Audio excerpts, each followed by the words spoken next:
If I was a bioweapons designer, if I was going to make weapons to destroy people's minds, if Khrushchev sent me to the United States to make something that will destroy their minds but not be obvious, I would make NutraSweet. NutraSweet, ironically, is made out of 3 well-known brain toxins. They knew that when they were making it. It's made from phenylalanine, which causes mental retardation in children.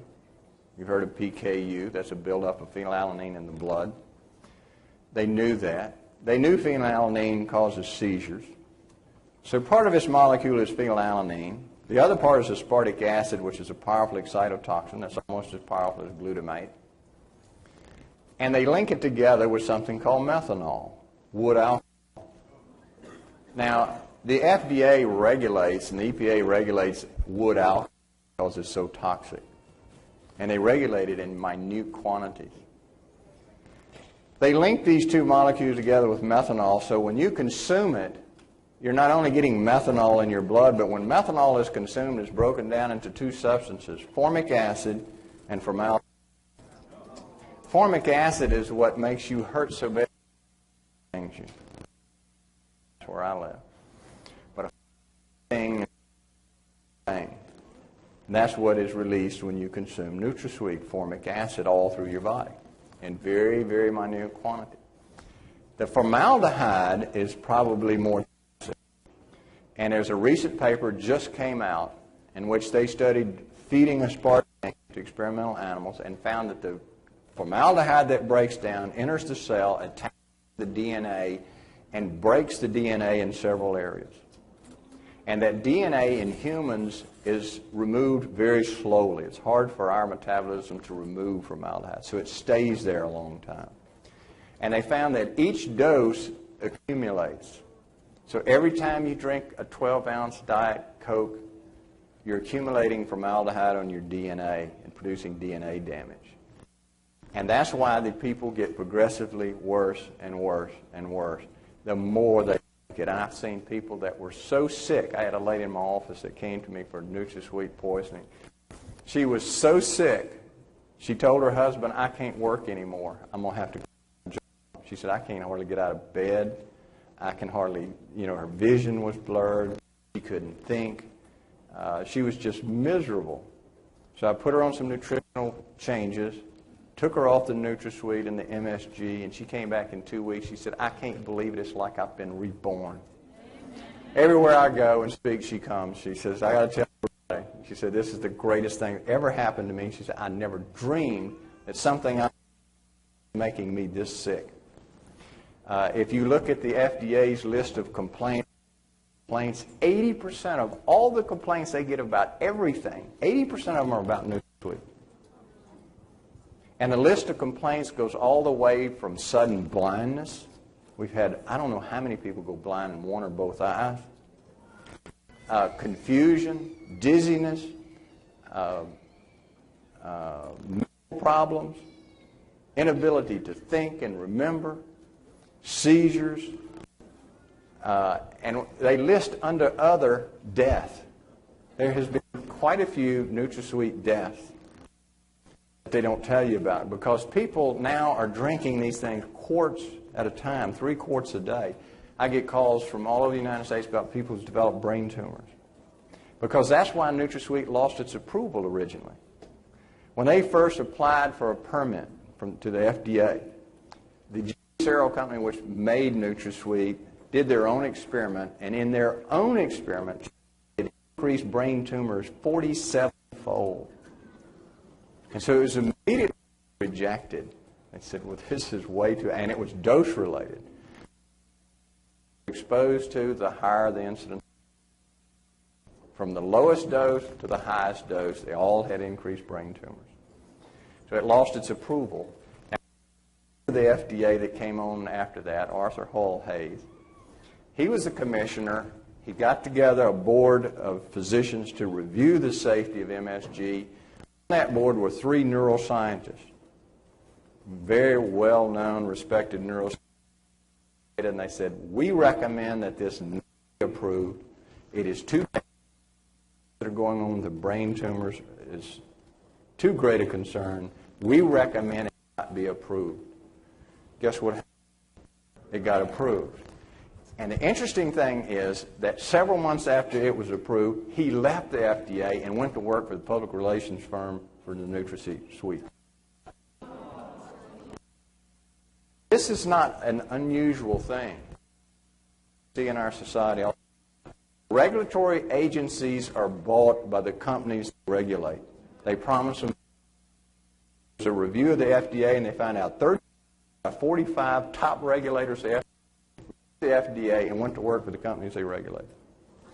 There's a recent scandal about a diabetic drug that was released. They had a dozen deaths from it. They did an investigation and found out that the FDA authorities who approved it were receiving funds from the company that made the drug, to the tune of $8,000 and more. The American Dietetic Association thinks about how safe NutraSweet is. They have their own journals, their own organizations. They tell the dietitians this. They're constantly saying how safe NutraSweet is. They receive thousands of dollars from the NutraSweet company, from Monsanto. Monsanto sponsors all of their functions, all of their journals. They have full-page ads in all their journals. Back cover ads, the most expensive ad in the whole magazine. The American Diabetes Association receives tons of money from the Monsanto company. American Diabetic Association journals advertise heavily for NutraSweet. So we don't see a lot of biased literature there. Of course, Monsanto contributes a lot of money to the universities to make sure that the research goes their way. They fund research by scientists to make sure they'll produce papers that will say it's safe, so that when the commentator from 60 Minutes or somewhere else goes to them and says, well, what about these safety issues? They say, oh, look, we have this stack of studies here that it's safe, and these are big in the research field. And in the early days, what happened to Ralph Nader, he was overwhelmed by it. I answered that. Well, fortunately, in 1996, it was Dr. Ralph Walton, who was in medicine, Ohio State University, and he looked at 160 examined the safety of NutraSweet just to see how biased they were. Out of those 74 were directly sponsored by the Monsanto company. 90 of them were not funded by the country. Now, of the independent, 9 one or more problems with NutraSweet. Of the independent studies that did not have problems, 7 of them were in fact sponsored by the FDA, so they weren't really independent either. Of the 74 papers that were sponsored by the NutraSweet company, 100% of them claimed it was safe. So these are the things that are done, and these are the studies that the national media quote. This is the stuff that comes out in your newspapers quoting that it's safe.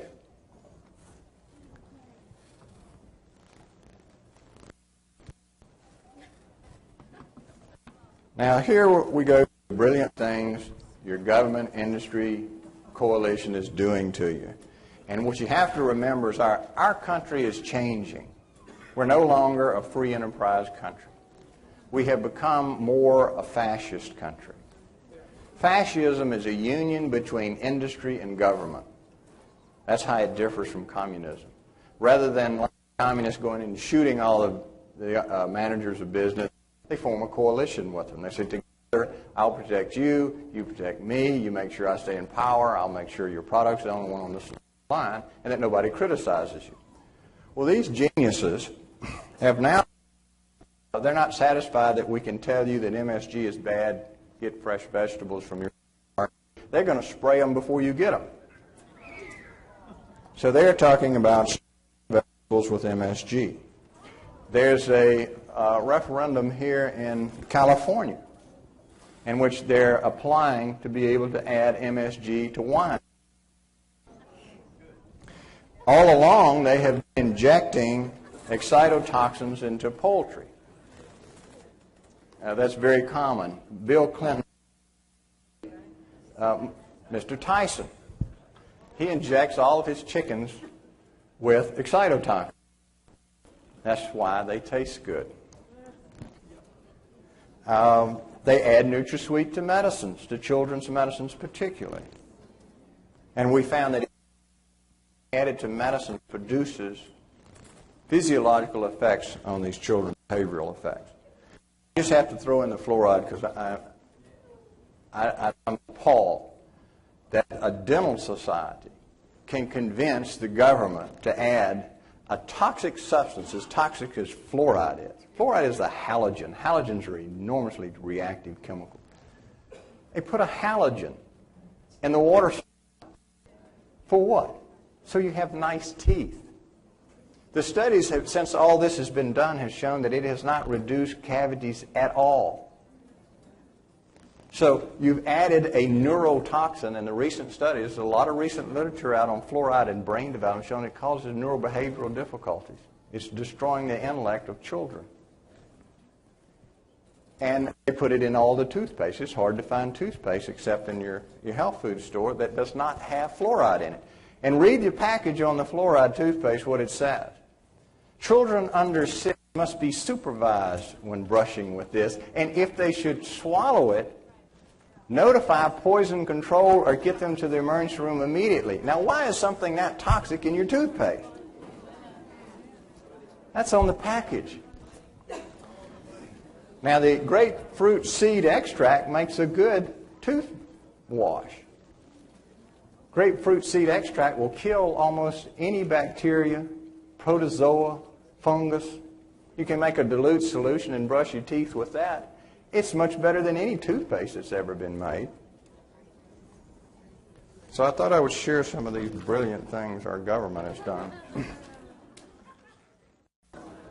The NutraSweet company, Monsanto, is putting out flyers in doctors' offices advertising NutraSweet, giving bonus coupons, and they also obstetricians office to encourage them. They sponsor the Diabetic Association's runs when they have these runs that they do to collect funds for the Diabetes Association.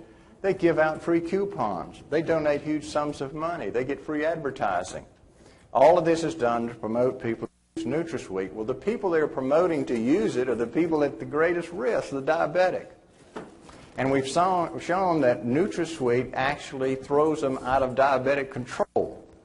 And I've had quite a few diabetics that would get them off NutraSweet, and they were just totally out of control before. No amount of insulin, nothing would get them straight till they got off the NutraSweet, and then their diabetes straight. And there's a lot of diabetic type 2 patients that you can cure purely with diet. They can get off all the medications. They're healthy. They don't develop the complications. They don't go blind. They don't lose their legs. They don't have strokes. And so the first of that is to get off NutraSweet. It's an extreme toxin. Chronic emotional stress makes you a lot worse. We know that emotional stress creates enormous amounts of free radicals, particularly in the brain. So if you're under enormous stress, at the time you're drinking MSG, drinking NutraSweet or MSG consumption, you're at very high risk of developing these diseases because the combination of the stress-producing free radicals and what's in your food producing free radicals is going to put you at high risk. Now, what is the most common theory of the formation of cancer? Free radicals. We know that when you feed animals glutamate, MSG, they produce enormous numbers of free radicals all over their body. And it lasts for a long time. They did an experiment where they fed animals MSG for the first 10 days of life, and then they measured the free radical generation 90 days later and found out it was still elevated 56%. Now, in a human, what that would mean, if you took a child that was fed them MSG for 10 days, when they were an adolescent, they would still have the effects of it. So it's a long-term effect that can occur. So it's important that you get people off of this as soon as possible. We know that, as we talked the other day about aging makes you worse. Well, free radicals, one of the things they do also, they damage all your blood vessels. So all the blood vessels that are feeding the brain become damaged over all these years, and they begin to close off. So you're more likely to have a stroke if you're consuming a lot of MSG. And then when you have the stroke, your stroke is going to be a lot larger, your neurological deficit is going to be a lot worse, and your recovery is going to be a lot worse, and the chance you'll die from it will be a lot higher. Same thing with a heart attack. If you're on MSG in your food, we're seeing more and more people that die from heart attacks that are consuming MSG. And it's because it throws the heart into an arrhythmia, that is an abnormal beating, that cannot be controlled even with medications. They end up in the emergency room. It's their first heart attack, and they die. And I don't know how many people I've seen that had their heart attack after they ate a meal out at a restaurant. And then after that, they develop arrhythmias. They can't control the arrhythmias, and they die in the emergency room from a heart attack. Survivable. So that's something else to think about. Exposure to toxic metals makes you much, much more vulnerable. Exposure to lead, exposure to mercury, exposure to arsenic, and most people, I wouldn't be around arsenic, but if you do any kind of building and you use preserved wood, they preserve a lot of it with arsenic, and its fumes can get into your lungs. Level can rise. You get it on your hands. If you don't wash them thoroughly, it'll transport into your system, and it stays there for years. So these ways you can increase your sensitivity to excitotoxicity. One that I'll mention that a lot of people ask me about is aluminum. Aluminum is an enormously powerful free radical generator. It causes your body to produce 3 times as many free radicals as not in the presence of aluminum. Most people are concerned about aluminum and roll-on deodorants or other things, but the real source of aluminum a lot of times is medicines. If you look at your antacids, most of your antacids are aluminum hydroxide gel. That is a very soluble form of aluminum. It's taken by the body. It inhibits the absorption of magnesium. It reduces brain magnesium levels. Remember, magnesium protects your brain. It increases the amount of aluminum in the brain, and inside of the brain, aluminum inhibits the enzyme that has to do with the formation of acetylcholine. And that's a transmitter. That's one that allows you to remember and think and use your cognitive portion. So it inhibits that transmitter. It poisons the cell. It increases the free radical destruction inside of the cell. And if you look at all the degenerative brain diseases, including Lou Gehrig disease, all elevated aluminum levels.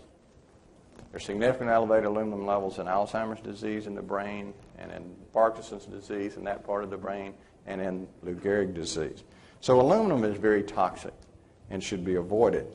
The other thing that people are not quite aware of is just how toxic pesticides are. We've heard a lot about pesticides over the years, and people use bug sprays in their house. About it, they think it's safe. Well, there's a lot of concern about organophosphate pesticides, and that's the most commonly used. It was assumed that what organophosphate pesticides do is they block an enzyme that has to do with the formation of acetylcholine in the muscle tissue, and that this is what kills the bug. Well, we know in humans in high doses organophosphate pesticides will do the same thing in humans. But what we've just learned out that there's another mechanism that occurs far below, where that doesn't inhibit that enzyme, but it's extremely toxic over a long period of time. You've heard of mad cow disease. There's growing evidence that mad cow disease is really due to pesticides. There's growing evidence that it's associated with severe intellectual deterioration in children. And there's a case that came out in the latest Journal of Annals of Neurology of an interesting case. 5 people developed acute onset Parkinson's disease after spraying bug spray in their house. And there's one of the cases that was most startling was a lady who sprayed the bugs in her house for several days. She developed acute onset of Parkinson's disease. She was taken to the hospital, stayed there for about a month, and gradually started improving. So they thought they couldn't figure it out how you could just suddenly get a Parkinson's disease. So they sent her back home. As soon as she got back home, it came back again. They took her back out of the home, and they realized something in your house is causing you to develop severe Parkinson's disease. And they traced it down to the organophosphate pesticide. She ended up moving out of her house to another house, and she recovered fully. She decided she was tired of living somewhere else and wanted to go back home, so her family went and scrubbed the house meticulously. She moved back in and immediately developed Parkinson's disease. She moved back out. She recovered again. And so she decided later, well, I want some of my clothes. So she took some of her clothes from her house, and when she put the clothes on, she developed Parkinson's disease. So minute concentrations are causing profound disturbance in some people. Now, apparently, the people who are developing this Parkinson's disease in the face of organophosphate pesticides have some sort of problem, either metabolically, genetically, or whatever. They have a weakness that when they're exposed to these agents, they develop this disease.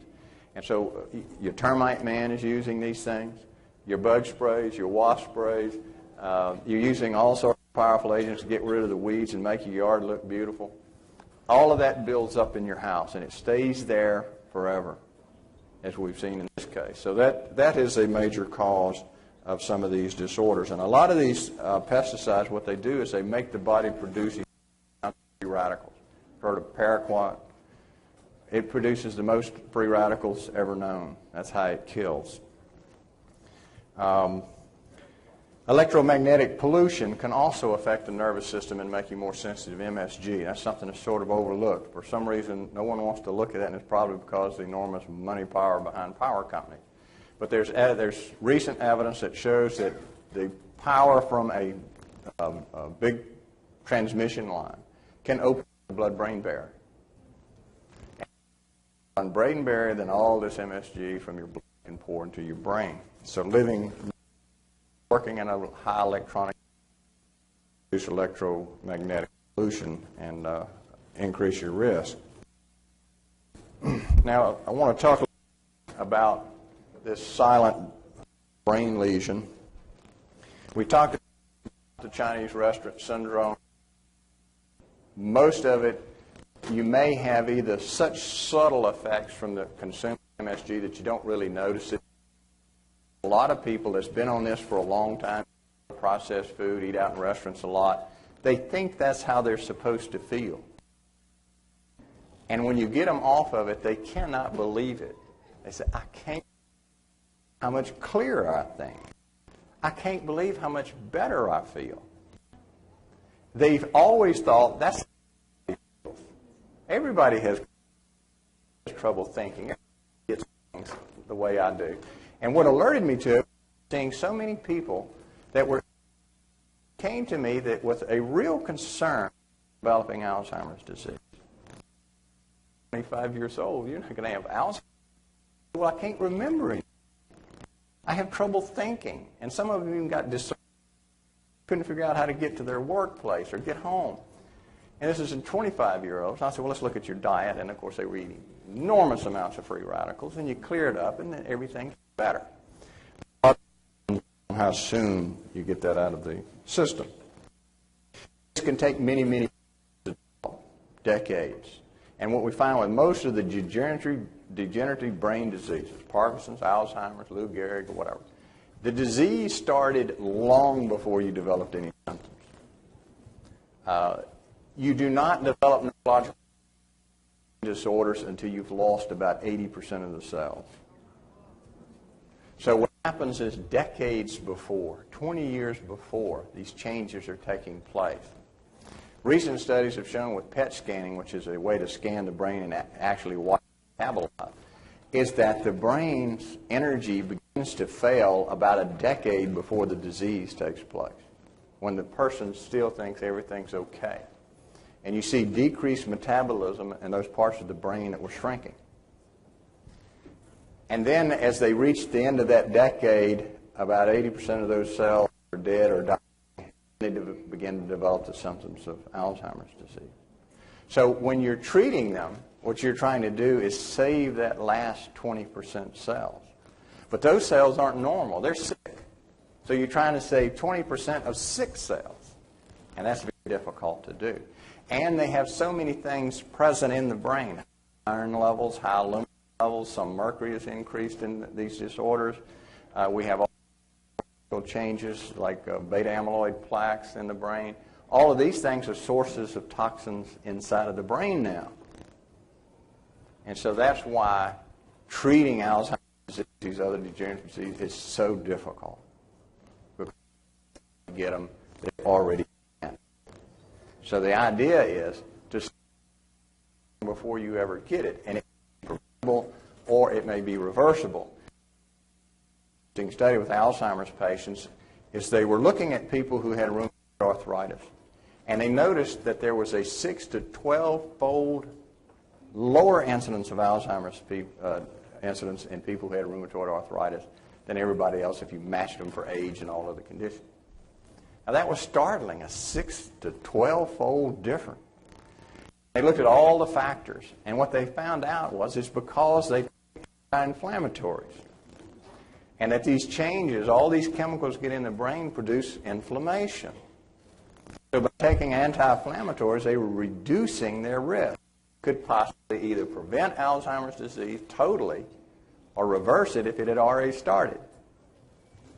They found out when you use the leprosy drug, dapsone, which is an anti-inflammatory, and a totally different disease, the same thing happened. They had very low incidence of Alzheimer's disease. Then they did a twin study to rule out that any genetic influence was involved. And in twins, the same thing happened. If one twin took anti-inflammatories and the other didn't, the one who took anti-inflammatories didn't develop Alzheimer's and the other one did. So that makes a lot of difference. And you have to remember the thing we're most exposed to in our environment that causes free radical generation is in our food, MSG, and NutraSweet, and L-cysteine. All of these excitotoxins are stimulating our brain to produce inflammation through those pathways I showed you yesterday.